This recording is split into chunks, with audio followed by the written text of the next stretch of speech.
నమస్కారం దూరదర్శన్ వార్తలకు స్వాగతం నేను లావణ్య ముందుగా వార్తల్లోని ముఖ్యాంశాలు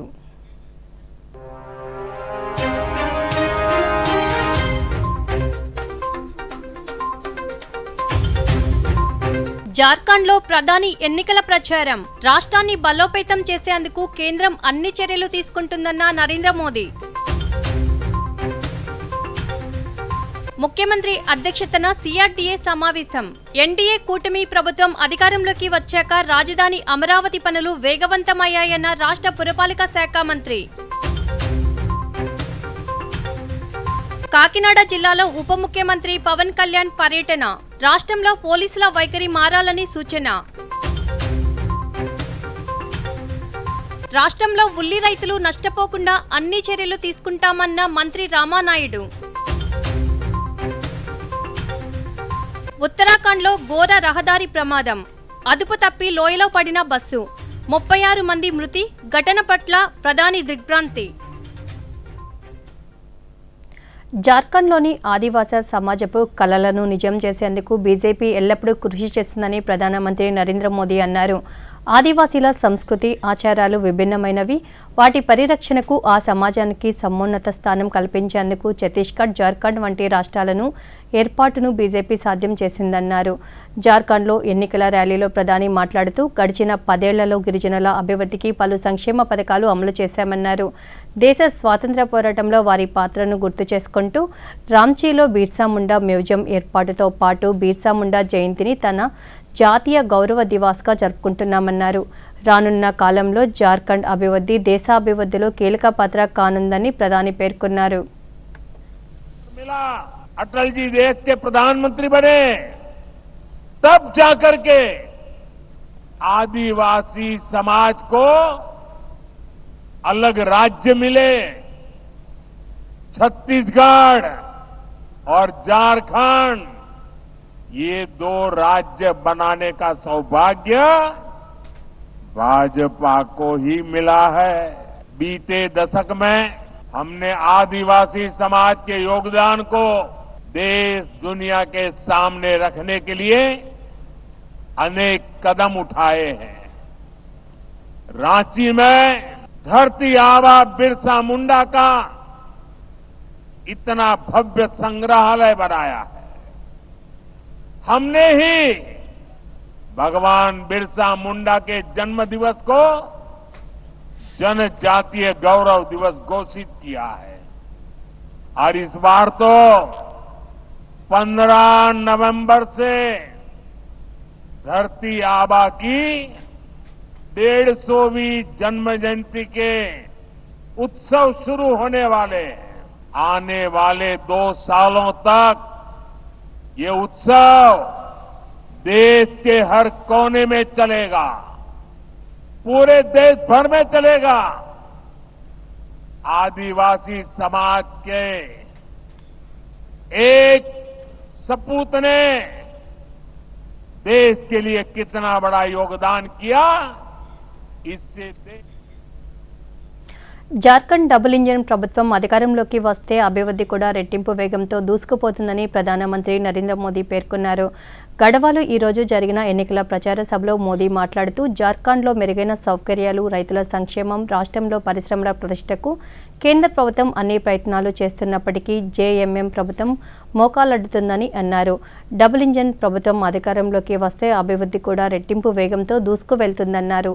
జార్ఖండ్ అభివృద్ధికి జేఎంఎం ప్రభుత్వం అడ్డుపడేందుకు ప్రయత్నించినప్పటికీ రాష్ట్ర మౌలిక వసతులపై పెద్ద ఎత్తున కేంద్రం దృష్టి సారించినట్లు చెప్పారు. జార్ఖండ్కు పటిష్టమైన రోడ్ల కనెక్టివిటీ, రైల్ కనెక్టివిటీ పనులు సాగుతున్నాయని మోదీ చెప్పారు.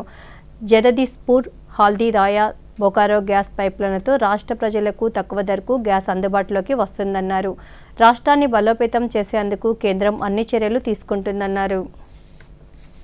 जब यहां आप डबल इंजन की सरकार बनाएंगे तो राज्य का विकास भी डबल तेजी से होने लगेगा. साथियों, भाजपा झारखंड की सुविधा, सुरक्षा, स्थिरता और समृद्धि की गारंटी के साथ चुनावी मैदान में उतरी है।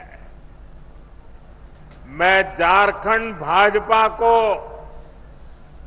बहुत बहुत बधाई देता हूं कि कल झारखंड बीजेपी ने बहुत ही शानदार संकल्प पत्र जारी किया है। ये संकल्प पत्र रोटी, बेटी और माटी के सम्मान, सुरक्षा और समृद्धि के लिए समर्पित है। माताओं, बहनों, बेटियों के लिए, उनके कल्याण के लिए, उनके हकों के लिए इसमें अनेक संकल्प लिए गए हैं। गोगो मोदी दीदी योजना, गोगो दीदी योजना, ये हर महीने माताओं बहनों को 2100 रुपये मिलेंगे। ముఖ్యమంత్రి నారా చంద్రబాబు నాయుడు అధ్యక్షతన సిఆర్డీఏ 39వ సమావేశం జరిగింది. ఈ సమావేశంలో నిలిచిపోయిన అమరావతి రాజధాని నిర్మాణాలపై ఏర్పాటైన టెక్నికల్ కమిటీ ఇచ్చిన నివేదికపై చర్చించారు. 2019లో వైసీపీ ప్రభుత్వం పనులు నిలిపివేయడంతో వచ్చిన ఇబ్బందులను అధ్యయనం చేసి టెక్నికల్ కమిటీ నివేదిక ఇచ్చింది. రాజధాని నిర్మాణానికి టెండర్లు పొందిన సంస్థలతో వివాదాలు పరిష్కరించేందుకు, మళ్లీ పనులు ప్రారంభించేందుకు తీసుకోవాల్సిన చర్యలపై కమిటీ పలు సూచనలు చేసింది. కమిటీ సూచనలు అదనపు ఆర్థిక భారం వంటి అంశాలపై సిఆర్డీఏ సమావేశంలో చర్చించారు.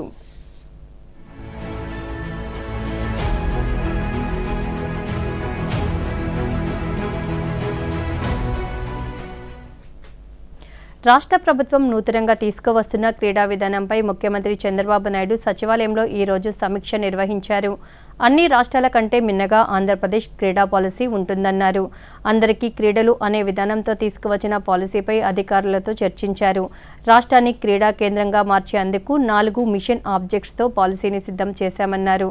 అందరికీ ఆటలు, ప్రతిభకు గుర్తింపు, ప్రపంచ స్థాయి శిక్షణ ప్రోత్సాహకాలు, క్రీడాకారులకు మద్దతు, ఉద్యోగ భద్రత, ప్రపంచ స్థాయి సౌకర్యాలు, క్రీడా సంఘాలతో సమన్వయం, టెక్నాలజీ వినియోగం, ప్రైవేటు రంగంతో కలిసి పనిచేయడం, జాతీయ అంతర్జాతీయ స్థాయి కార్యక్రమాల నిర్వహణ, స్పోర్ట్స్ టూరిజం వంటి అంశాలకు ప్రాధాన్యత ఇచ్చినట్లు చెప్పారు. ఇతర రాష్ట్రాలతో కంటే విధి విధానాల కంటే మెరుగైన అంశాలను చర్చించారు. గ్రామ స్థాయి నుంచి క్రీడల ప్రోత్సాహానికి అవసరమైన ప్రణాళికను పొందుపరిచారు. ఇందులో భాగంగా పలు ప్రతిపాదనలకు ముఖ్యమంత్రి ఆమోదం తెలిపారు. ఇప్పటి వరకు ఉద్యోగాల్లో ఉన్న క్రీడా కోటా రిజర్వేషన్ను 2 నుంచి 3% పెంచుతూ నిర్ణయం తీసుకున్నారు. Olympics, Asian games, world champions, national games, Khelo India games, national school గేమ్స్లో పతకాలు సాధించిన వారికి ఇచ్చే ప్రోత్సాహకాన్ని భారీగా పెంచుతూ నిర్ణయం తీసుకున్నారు.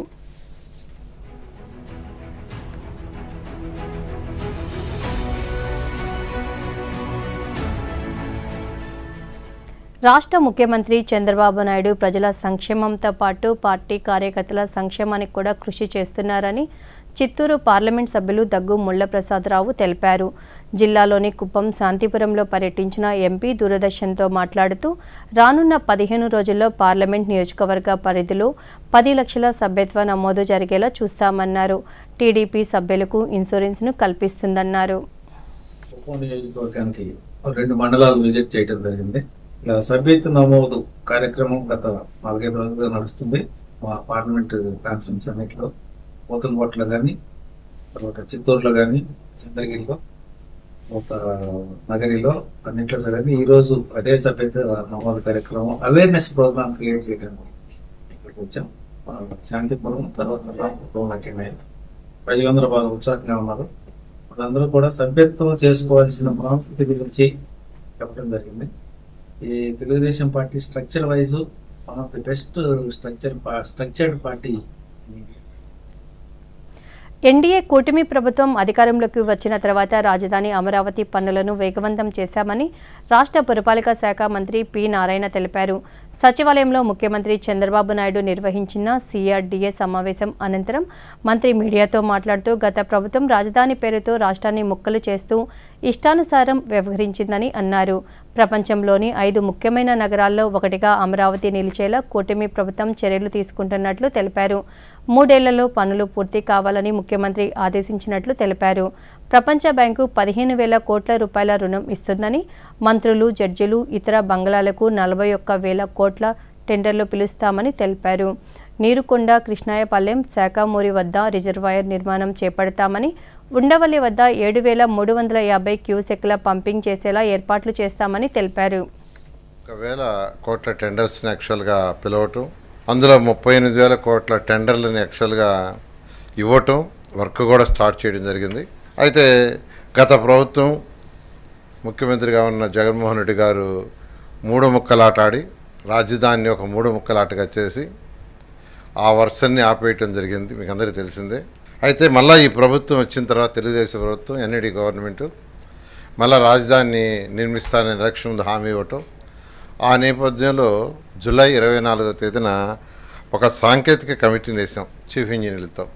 ఈ యొక్క వర్క్స్ ఏదైతే 2014-19 దాకా టేకప్ చేసామో వాటికి టెండర్ ఇచ్చిన టైం అయిపోయింది అప్పుడే. అయితే గత 5 సంవత్సరాల్లో వాళ్ళు ఏం చేయలే, వర్క్స్ అన్నీ నిలిచిపోయినాయి, అవన్నీ క్లోజ్ చేయాలి. అందుకని ఇది చాలా కీలకమైంది. అమరావతి రాజధాని ముందుకు పోవాలంటే అతి కీలకమైంది ఈ టెండర్ల చీఫ్ కమిషనర్స్ యొక్క సీఎల్ యొక్క కమిటీ ఇచ్చే రిపోర్టు. ఈ రిపోర్ట్ని వాళ్ళ సిఆర్డీ యాక్చువల్గా అప్రూవ్ చేసింది కాబట్టి ఇంకా టెండర్లు పిలవటానికి సుగమమైంది. ఈ 23 పాయింట్తో ఏదైతే ఇచ్చారో దాంతో సిఆర్డీ కమిషన్ ఇమీడియట్గా ఆ యొక్క ఏజెన్సీస్ని పిలిచి అవన్నీ వీలైన తొందరలో క్లోజ్ చేసి డిసెంబర్ ఎండింగ్ లోపల అన్ని టెండర్లు పిలవాలని యాక్చువల్గా ఆదేశించడం అయింది. డిసెంబర్ 31కి almost all tenders except high court and assembly. High court assembly జనవరి ఎండింగ్ లోపల, ఎందుకంటే అది ఐకానిక్ టవర్స్, ఆ ఏజెన్సీస్ టైం అడుగుతున్నారు. అందువల్ల జనవరి ఎండింగ్ లోపల టెండర్లు పిలుస్తారు. ఈ విధంగా అమరావతి రాజుకి సంబంధించిన అన్ని వర్క్స్ డిసెంబర్ 31కి టెండర్లు పిలవడం జరుగుతుంది. ఇవన్నీ కూడా కాకినాడ జిల్లాలోని పిఠాపురం, కాకినాడ రూరల్ నియోజకవర్గాల్లో ఉప ముఖ్యమంత్రి కొణిదెల పవన్ కళ్యాణ్ ఈరోజు పర్యటించి పలు అభివృద్ధి కార్యక్రమాలకు శంకుస్థాపనలు, ప్రారంభోత్సవాలు చేశారు. ఈ సందర్భంగా ఆయన గొల్లప్రోలులో ఏర్పాటు చేసిన బహిరంగ సభలో మాట్లాడుతూ గత 5 ఏళ్లలో ప్రభుత్వం పనిచేయలేదని, ఆ పరిణామాలని ఇప్పుడు చూస్తున్నామన్నారు. గత ప్రభుత్వంలో పోలీసులు, అధికారులు నియంత్రణ లేకుండా వ్యవహరించారని, ఇప్పుడు ధర్మబద్ధంగా చేయాలని అడుగుతున్నప్పటికీ జాగు చేస్తున్నారన్నారు. క్రిమినల్స్కు కులం, మతం ఉండవని తెలిపారు. ఉచితంగా ఇసుక పొందడం ప్రజల హక్కని పేర్కొన్నారు. రాష్ట్రంలో చిన్నారులపై వరుసగా జరుగుతున్న లైంగిక దాడులపై ఉప ముఖ్యమంత్రి తీవ్ర ఆగ్రహం వ్యక్తం చేశారు. ఈ విషయంలో పోలీసుల వైఖరి మారాలని హెచ్చరించారు.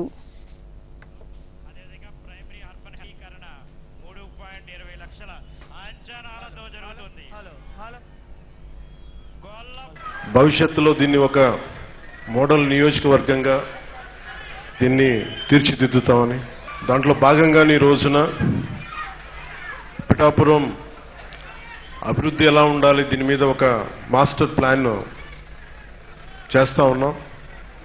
ఇవన్నీ చేసిన పనులు, చేస్తున్న పనులు చెప్పడానికంటే ముందు చాలా తక్కువ సమీప కాలంలో పిఠాపురం సంపూర్ణ అభివృద్ధికి, పిఠాపురం పాడా అని చెప్పి పిఠాపురం ఏరియా డెవలప్మెంట్ ఏజెన్సీ కింద దీన్ని ఒక ప్రత్యేక సంస్థని తీసుకొస్తున్నాం. దీనికి ఏ సమస్య వచ్చినా సరే, ముఖ్యంగా ఇది రాష్ట్రంలోనే అత్యంత అభివృద్ధి ఉన్న నియోజకవర్గం అనిపించుకోవాలి. ఇది ప్రతి నియోజకవర్గానికి మోడల్ అవ్వాలి. మోడల్ అవ్వాలి అంటే మా సాయశక్తిలో మేము కృషి చేస్తాం, కానీ దీనికి మీ సహకారం కూడా కావాలి.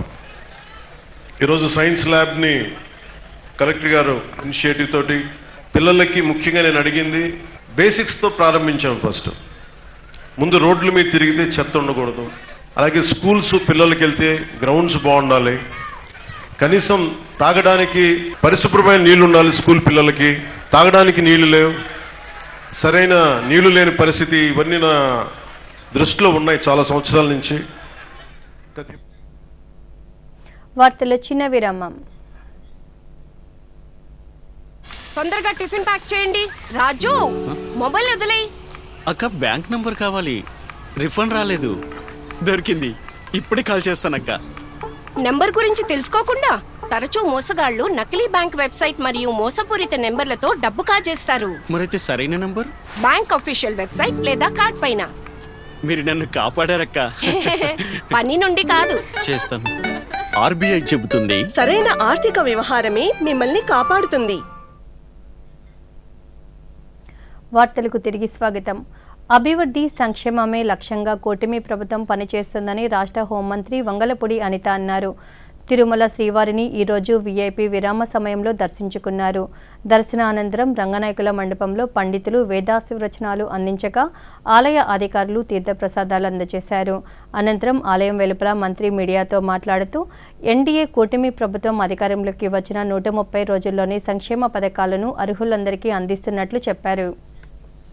కృషికి ఫలితాలను ఇస్తూ ఎన్డీఏ గవర్నమెంట్లోని నాయకులందరికీ కూడా ఆయురారోగ్యాలు ఉండాలని, ముఖ్యంగా గత 5 సంవత్సరాల్లో అట్టుడికిపోయిన ఆంధ్రప్రదేశ్ని బయటికి తీసుకురావడంతో పాటు ఆంధ్రప్రదేశ్ని అభివృద్ధి పథంలో ముందుకు తీసుకెళ్లే విధంగా, అదేవిధంగా ఆంధ్రప్రదేశ్లో ఉన్న ప్రజలందరూ, దేశంలో ఉన్న ప్రజలందరూ కూడా ఆయురారోగ్యాలతో ఉండాలని ఆ దేవదేవుని భగవంతుని మనసా. తిరుమల శ్రీవారిని దర్శించుకున్న హోంమంత్రి వంగలపూడి అనిత అనంతరం టీటీడీ ఈవో శ్యామలరావుతో సమావేశమయ్యారు. పాయకరావుపేట నియోజకవర్గంలోని నక్కపల్లిలోని ఉపమాక శ్రీ కల్కి వెంకటేశ్వర స్వామి ఆలయాభివృద్ధిపై చర్చించారు. దశావతారాల్లో చివరి దశ అయిన శ్రీ కల్కి వెంకటేశ్వర స్వామిగా దర్శనమిచ్చే ఈ క్షేత్రం 2015లో టీటీడీలో భాగస్వామ్యమైంది. ఆలయంలోని స్వామివారి గర్భగుడి మూల విరాట్ను పునరుద్ధరించాలని కోరారు. అలాగే 2014లో తిరుమలలో ప్రారంభించి తర్వాత కాలంలో నిలిచిపోయిన ముక్క మండపం, ఆస్థాన మండపం, రాజగోపురం, నడకదారి, మెట్ల నిర్మాణం వంటి అభివృద్ధి పనులను మొదలుపెట్టాలని కోరారు.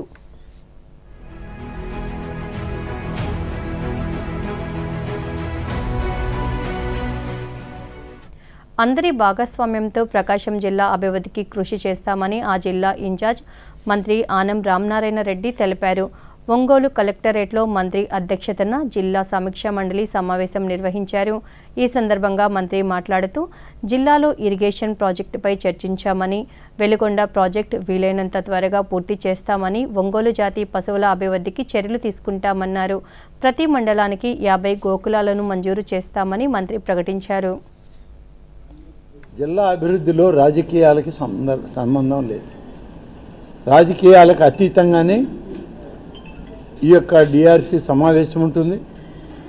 అభివృద్ధి సమీక్షించడం కూడా సంక్షేమం అభివృద్ధిలో అన్ని నియోజకవర్గాలతో పాటే ఈరోజు అభివృద్ధిని రాజకీయాలకు అతీతంగా చేయడం జరుగుతుంది.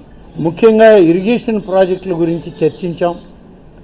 ఇరిగేషన్ ప్రాజెక్టులు అంటే ప్రధానంగా ఈ జిల్లాలో వచ్చేది వెలుగొండ ప్రాజెక్టు, రామతీర్థం ప్రాజెక్టు, అలాగే గుండ్లకమ్మ ప్రాజెక్టు.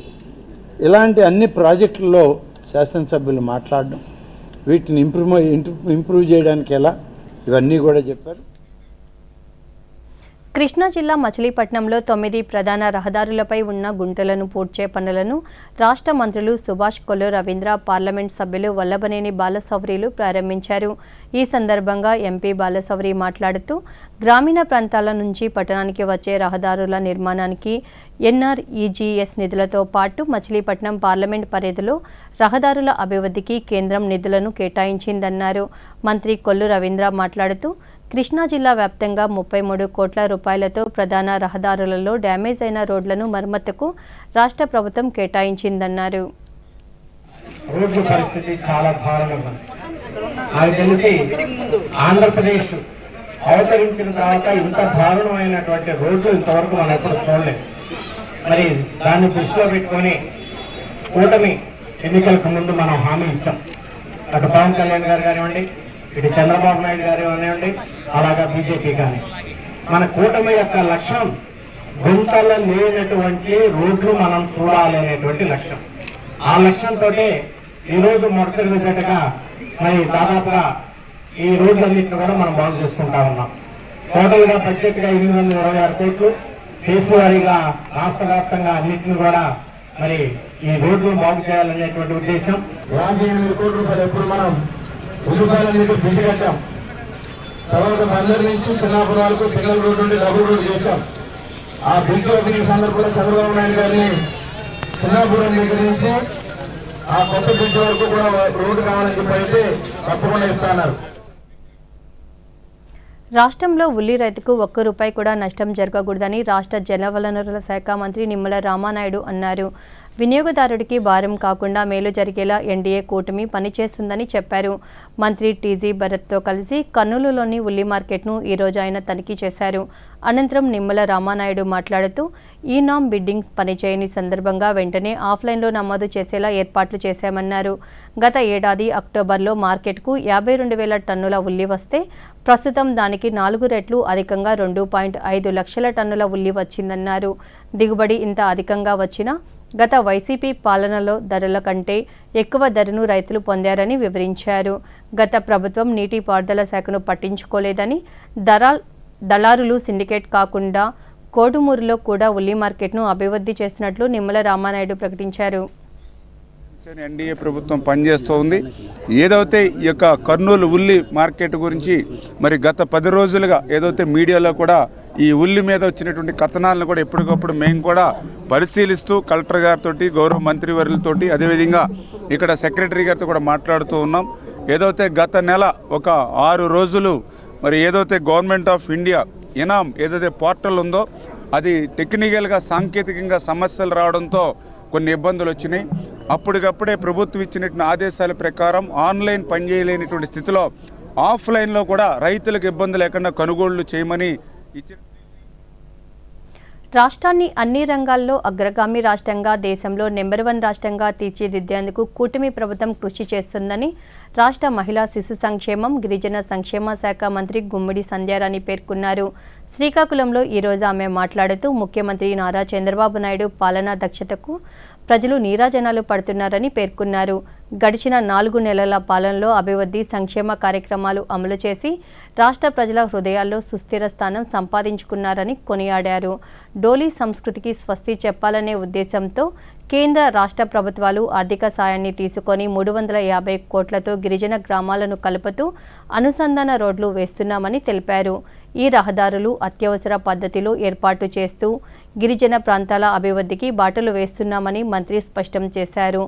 ఉచిత ఇసుక విధానంతో అన్ని వర్గాల వారికి ఉపాధి కల్పించడంతో పాటు ఉచిత గ్యాస్ పథకాన్ని అమలు చేసి చూపించారని తెలిపారు.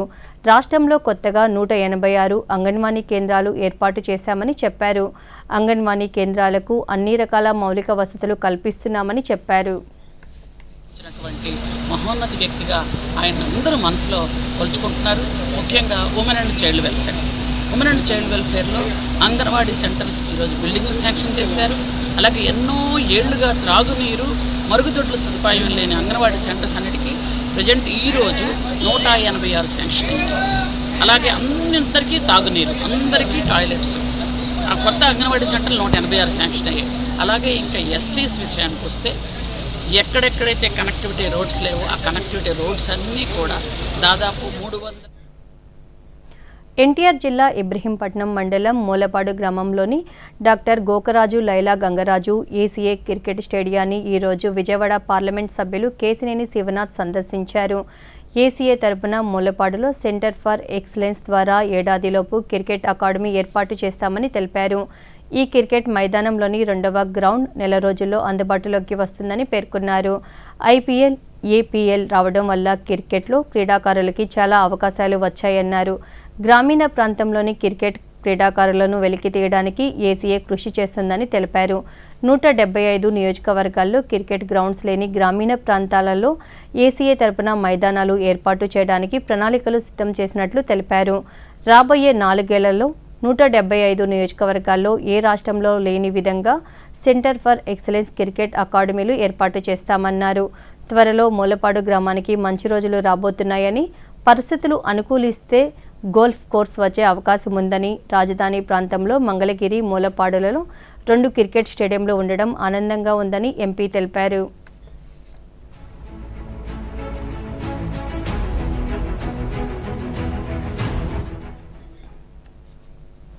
విశాఖపట్నం, తానాపూర్, విశాఖపట్నంకు దక్షిణ మధ్య రైల్వే ప్రత్యేక రైలును ఏర్పాటు చేసింది. ఈ నెల 8న విశాఖపట్నంలో 10 గంటలకు బయలుదేరి ఈ రైలు మరుసటి రోజు ఉదయం 11 గంటలకు దానాపూర్కు చేరుకుంటుంది.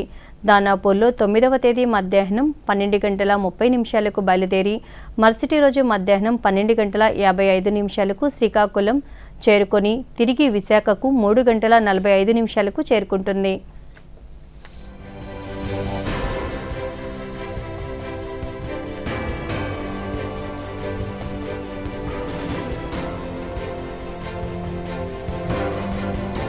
ఈస్ట్ కోస్ట్ రైల్వేలోని వాల్తేర్ డివిజన్లో పెండింగ్లో ఉన్న కారుణ్య నియామక కేసుల కోసం సీనియర్ విశాఖపట్నంలో ఈ నెల 22 సాయంత్రం అదాలత్ నిర్వహించనుంది. వాల్తేర్ డివిజన్ పరిధిలోని మృతుల కుటుంబాలు పెండింగ్లో ఉన్న కారుణ్య నియామక కేసులపై ఫిర్యాదులను కలిగిన వారు దరఖాస్తు చేసుకోవాలని వాల్తేర్ రైల్వే డివిజన్ ప్రకటించింది.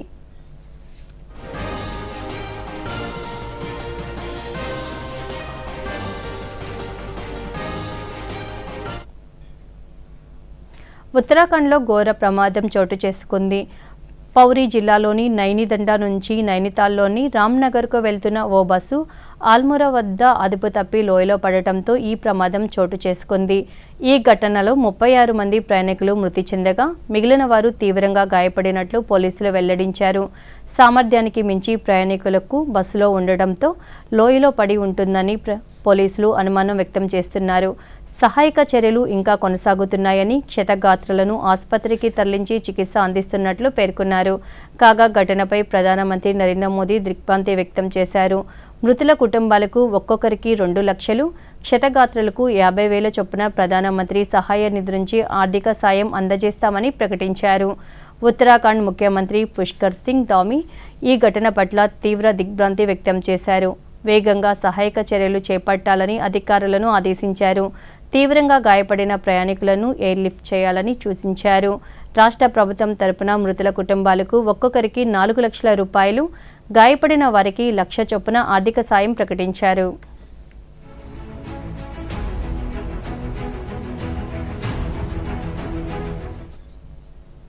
దేశ అభివృద్ధి, ప్రజల రక్షణపై బీజేపీ నాయకులు నిరంతరం కృషి చేస్తుంటే విపక్ష పార్టీలు అభివృద్ధిని అడ్డుకునేలా వ్యాఖ్యలు చేస్తున్నారని బీజేపీ అధికార ప్రతినిధి గౌరవ్ భాటియా అన్నారు.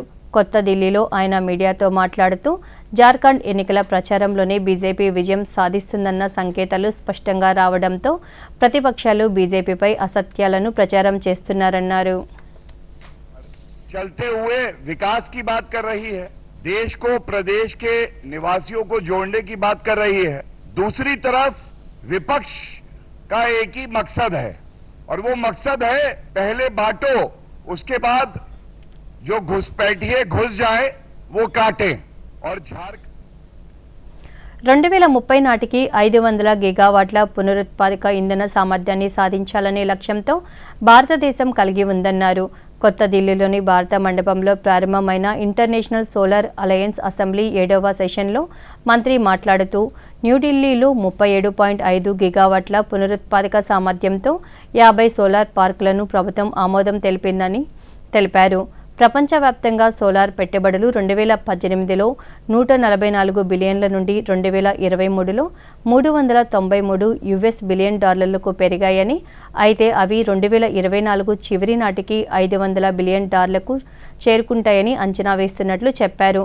సౌరశక్తి చాలా ప్రాంతాలలో విద్యుత్కు అత్యంత సరసమైన వనరుగా మారిందని, దేశం తన పునరుత్పాదక ఇంధన సామర్థ్యాలను పురోగమిస్తుందన్నారు. Energy from the solar worldwide. Today the solar power has become the most affordable source of the electricity in the many regions, even surpassing the coal and gas. Karthika మాసం మొదటి సోమవారం దేశవ్యాప్తంగా శివాలయాల్లో ప్రత్యేక పూజలు, అభిషేకాలు వేద పండితులు నిర్వహించారు. పవిత్ర పుణ్యనదులకు హారతి అందించారు. ఈ సాయంత్రం హరిద్వార్లోని గంగానదికి అర్చకులు, పండితులు శాస్త్రోక్తంగా పుణ్యహారతులు ఇచ్చారు. ఈ హారతిని వీక్షించేందుకు భక్తులు పెద్ద సంఖ్యలో అక్కడికి చేరుకున్నారు.